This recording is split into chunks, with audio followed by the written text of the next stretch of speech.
It's an unusual sight, a tiny home in a parking lot.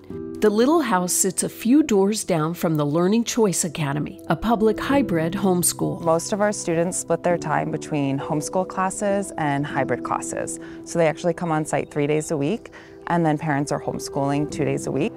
The school and its tiny home project cater mostly to non-traditional learners. Sit them down in a desk, talk to them for 8 hours, they're gonna fall asleep. But put them in front of some tools and a project and a crazy mission, and they just come alive. Years ago, Travis Nixon was one of those students. He's thrived as an electrician, and this 2-year career technical education program was his idea. And we jumped on it. They said, yes, we need to do this starting tomorrow. During their first year, students study energy, environment, and design, creating the blueprints for the home. Year 2, it's hands-on. I'm proud. I'm proud because it's not just been me or another student or a teacher doing it, it's all of us. It's fun. You get more one-on-one from the teachers. They definitely help me more.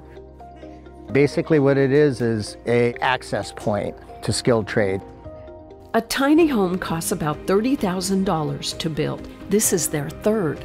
Once we finish a home, we sell it for just the cost of the materials that were put into it. All of the proceeds from the sale go straight back into the project. The Tiny Home Project, winner of the Classroom of the Future Foundation's Innovate Award. It's an acknowledgement that our mission is noteworthy and valuable.